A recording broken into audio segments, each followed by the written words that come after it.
I'm CK. Tonight we're going to be doing a fundamentals kit. This is oscillator building blocks. It actually is rather high priced. It's the sticker price on here is $26.95. I think I paid less for that online. I'll find out in a couple of minutes. But it's a very basic kit, and we'll put it together and see if we feel like it's going to give a good grounding in oscillator basics to someone who is not familiar with oscillators and not familiar with building kits. Hope you enjoy it. Now the price on the package is what I actually paid for it, so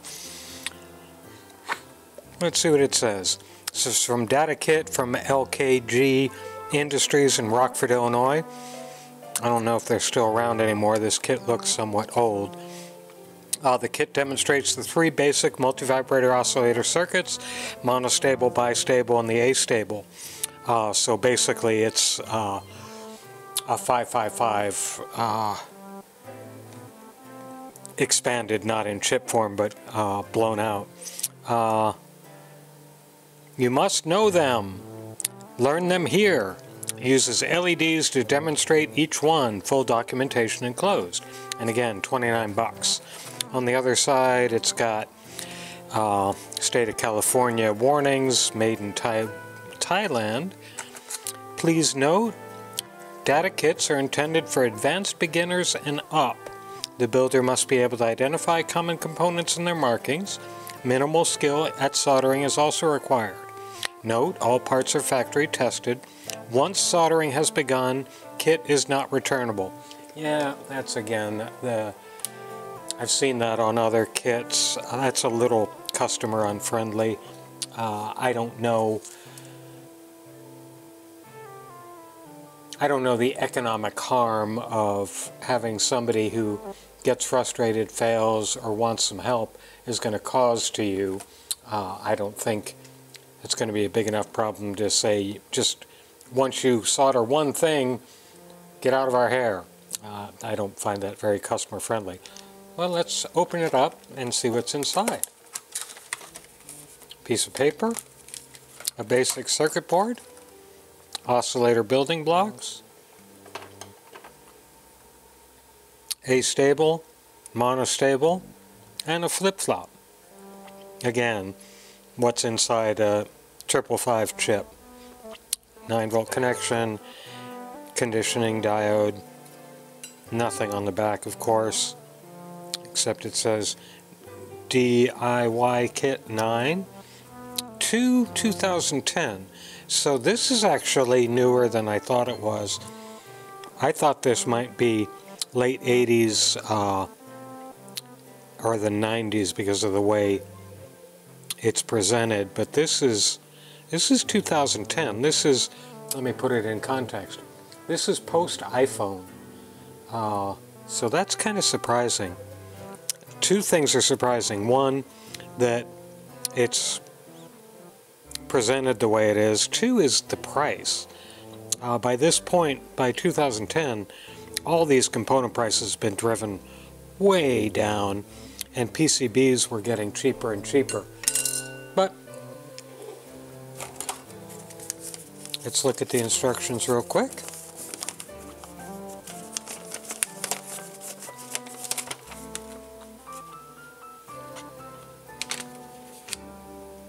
And again, it goes through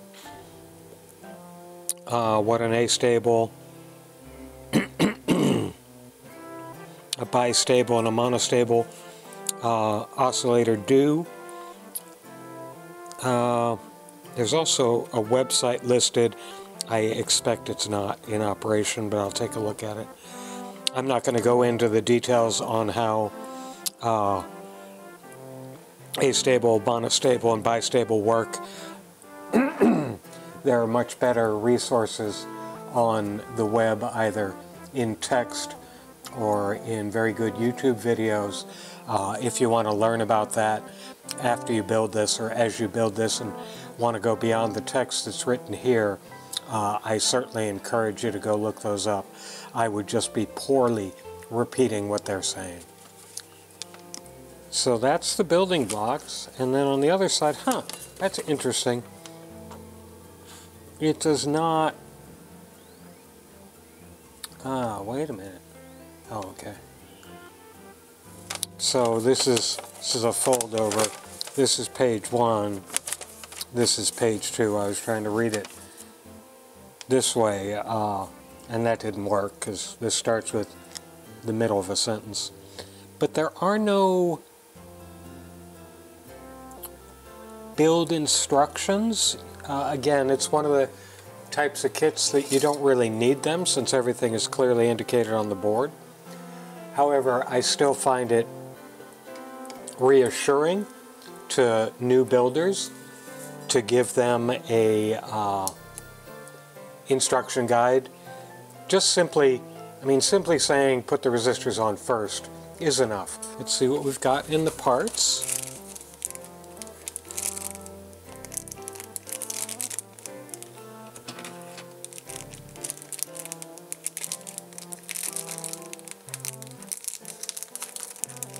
Nine-volt battery dingus. Then, as you would expect, some LEDs and transistors, capacitors, and resistors that are going to set the oscillation rates and so on. I think I have the wrong tip in my soldering iron, but I'm not going to change it now. I need one of those new modern advanced tip soldering irons that I can change on the fly, but I haven't gotten around to doing it yet. So again, the board is pretty simple. Resistors, transistors, a couple of caps, and a couple of LEDs. So I'm going to speed through this because the build, as you can see, is not too interesting. So I'm going to go ahead and put it in fast motion and no commentary as I build this, unless there's anything particularly wacky that I find, but looking at it right now, I don't think so. So I'll go into fast motion, and as I go into fast motion, WQXR FM out of New York that I listen to on my iPad is going to be playing Liebesrieder's Waltz, Opus 52 by Brahms. So a little waltz music as I build this.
So that's the build, and as you saw, nothing particularly interesting or unusual in it. The only thing that one needs to consider is there are a couple of leads you have to put in.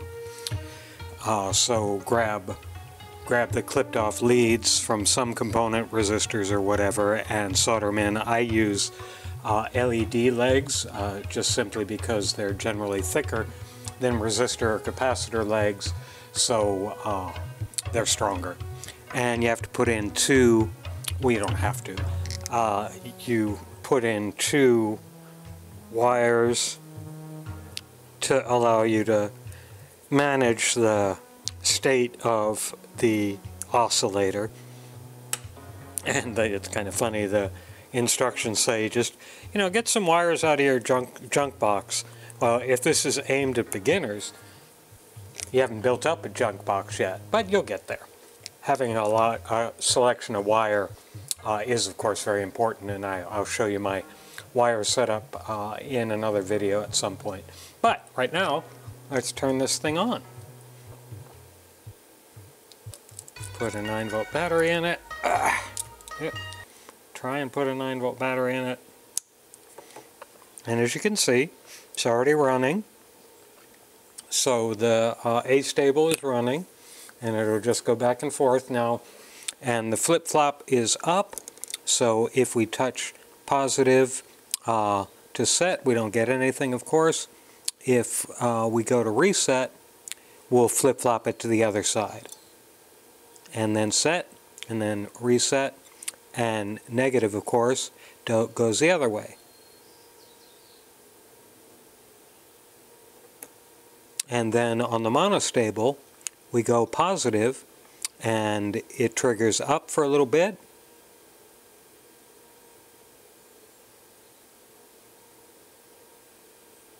And if we go negative, we don't get anything, of course.